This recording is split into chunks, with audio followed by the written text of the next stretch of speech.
इतना सारा खून बहाकर भी सरकार का मन नहीं भरा है और वो बच्चों को ऐसे ही परेशान करती रही तो हम फिर से सड़क पर उतरेंगे और जल्दी उतरेंगे।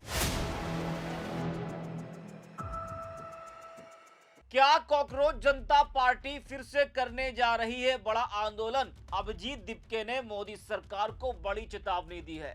इस वीडियो में हम इसी पर करेंगे बात। नमस्कार, 4 PM पर आप सभी का स्वागत है। दोस्तों, क्या कॉकरोच जनता पार्टी का आंदोलन सचमुच खत्म हो गया है या फिर यह सिर्फ एक पड़ाव था और अगला दौर अभी बाकी है? क्योंकि आंदोलन खत्म होने के कुछ ही दिन बाद कॉकरोच जनता पार्टी के संस्थापक अभिजीत दीपके ने ऐसा बयान दिया है जिसने सियासी हलकों में नई चर्चा छेड़ दी है और मोदी सरकार की टेंशन भी बढ़ा दी है। जंतर मंतर पर छात्रों का लंबा आंदोलन चला, पुलिस कार्रवाई हुई, विवाद हुआ और मामला अब सुप्रीम कोर्ट तक पहुंच चुका। इसी बीच अभिजीत दीपके ने साफ कहा कि अगर आंदोलन में शामिल छात्रों को निशाना बनाया गया या उन्हें परेशान करने की कोशिश हुई तो आंदोलन दोबारा शुरू किया जाएगा। यानी संदेश साफ है, अगर कार्रवाई हुई तो जवाब भी आंदोलन से दिया जाएगा।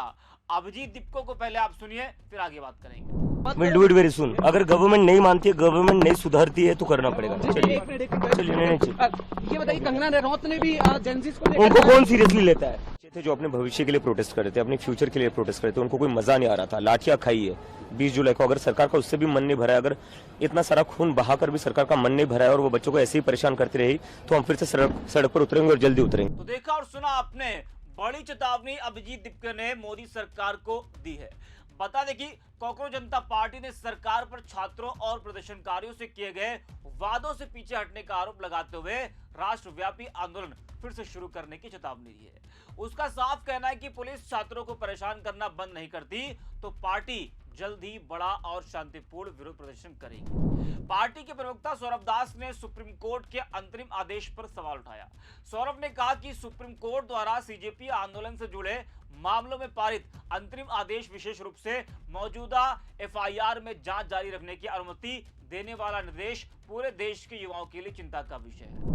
जरा आप सुनिए सौरभ दास। देखिए, जैसे आपको पता है, सरकार ने हमें जो गारंटी दी थी कि FIR सारे जितने फाइल हुए हैं अभी तक छात्रों के खिलाफ, प्रोटेस्टर्स के खिलाफ, वो सारे वापस लिए जाएंगे और फ्यूचर में भी कोई भी एक्शन नहीं होगा किसी भी प्रोटेस्टर के खिलाफ। सिर्फ दिल्ली में नहीं, कोई भी भाजपा रूल्ड स्टेट या जो NDA गवर्नमेंट के स्टेट्स है वहां पे ये गारंटी हमें दिया गया था सैटरडे को पूरे देश भर के सामने। अब उसमें डेडलाइन था आज का, ट्यूसडे का, तो अभी भी थोड़ा कुछ घंटे बचे हैं ये डेडलाइन का एक्सपायरी तक का। अभी तक हमें वो आश्वासन पूरी तरीके से सरकार से रिटर्न में नहीं मिला है। बहुत सारे स्टेट्स, कुछ स्टेट्स है जैसे कि बिहार और असम, जहाँ पे एक नोटिफिकेशन निकला है इसी गारंटी का, एंड उसके बाद आज के दिन में कोई भी स्टेट्स में या यूनियन गवर्नमेंट के तरफ से ऐसा कोई रिटर्न गारंटी अभी तक हमें नहीं मिला है। आज शाम को सरकार के जो रिप्रेजेंटेटिव्स हैं उनसे मैं मिलने भी गया था, उनका इनविटेशन आया था। उसमें उन्होंने मुझे सुप्रीम कोर्ट का एक ऑर्डर दिखाया जिसमें जो डायरेक्शन नंबर 4 है उसमें लिखा हुआ है कि जो FIRs एग्जिस्टिंग है उसमें इन्वेस्टिगेशन फर्दर चल सकता है।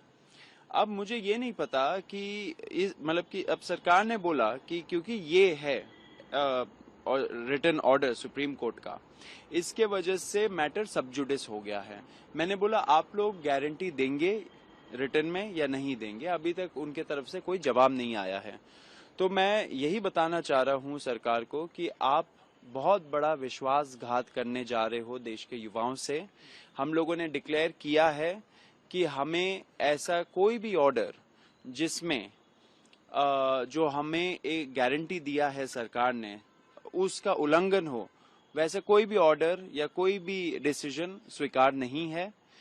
छात्रों को जो आपने वादा किया था वो वादा आप रखिए, एंड हम चाहते हैं कि आगे भी चल के अगर कोई भी डिसीजंस होते हैं छात्रों के हित में अगर आप लेते हो और अगर आपने उसको प्रॉमिस किया है तो वो आप रखिए। अगर आप नहीं रखते हो तो हम बता देना चाह रहे हैं कि हम लोग फिर से एक बहुत बड़ा प्रोटेस्ट का ऐलान करेंगे। दिल्ली में होगा, दूसरे स्टेट्स में भी होगा। एक तरीके से पूरा नेशन वाइड हम लोग फिर से प्रोटेस्ट करेंगे, क्योंकि जो छात्रों का हित है उस पे हम लोग काम करते रहेंगे। एंड जो जितने भी प्रोटेस्टर्स हैं जिनको टारगेट किया जा रहा है या फ्यूचर में जाके उनको टारगेट किया जाएगा, उनको हम लोग बचाएंगे, उनको हम लोग अकेला नहीं छोड़ेंगे। तो सरकार को मैं बता देना चाह रहा हूं कि आप ऐसा विश्वासघात मत करिए किसी भी युवा के साथ। आपने जो वादा किया है वो आप फुलफिल करिए। अगर आप नहीं करते हो तो फिर से छात्र एक बार रास्तों पे उतरेगा। तो देखा और सुना आपने, कॉकरोच जनता पार्टी ने आंदोलन के खत्म होने के कुछ ही दिन बाद एक बार फिर से मोदी सरकार को बड़ी चेतावनी दी है। अगर सरकार ने उनकी बात नहीं मानी तो फिर से कॉकरोच पार्टी बड़ा आंदोलन कर सकती है। इस चेतावनी के बाद कहीं ना कहीं बीजेपी की टेंशन जरूर बढ़ गई है।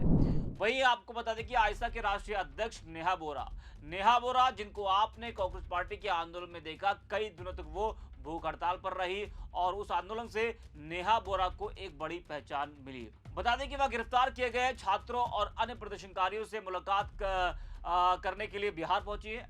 बिहार में जिस तरह से छात्रों ने बड़ा प्रदर्शन किया था, छात्रों पर पुलिस ने कार्रवाई की थी, उन सब की जानकारी लेने के लिए नेहा बोरा बिहार पहुंची।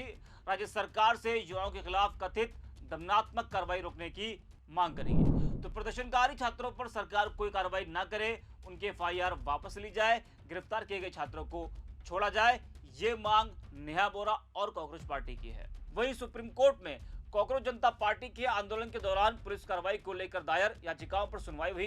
कोर्ट ने कहा कि छात्रों का प्रदर्शन पूरी तरह शांतिपूर्ण था और प्रदर्शन करना उनका संवैधानिक अधिकार है। कोर्ट ने कहा कि जरूरत से ज्यादा बल प्रयोग करने वालों के खिलाफ कानून के मुताबिक कार्रवाई होगी। साथ ही 18 साल से कम उम्र के उन प्रदर्शनकारियों को तुरंत रिहा करने का निर्देश दिया गया है जिनका कोई आपराधिक रिकॉर्ड नहीं है। सुनवाई के दौरान सॉलिसिटर जनरल तुषार मेहता ने कहा कि छात्रों को शांतिपूर्ण प्रदर्शन का अधिकार है, लेकिन कानून तोड़ने वालों को सजा मिलनी चाहिए। उन्होंने बताया कि 250 से ज्यादा पुलिसकर्मी घायल हुए हैं। इस पर कोर्ट ने कहा कि स्वतंत्र जांच से प्रदर्शनकारियों और पुलिस दोनों पक्षों के आरोपों की निष्पक्ष जांच होगी। मामले की अगली सुनवाई 3 अगस्त को होगी। तो दोनों पक्षों के आरोपों की जब जांच होगी तो किसी न किसी पर तो कार्रवाई होगी, और अगर उन छात्रों पर सख्त कार्रवाई हुई तो फिर अगला कदम सीजेपी क्या उठाएगी, ये देखने वाली बात होगी। इस वीडियो में इतना ही। आगे तरफ 4 PM।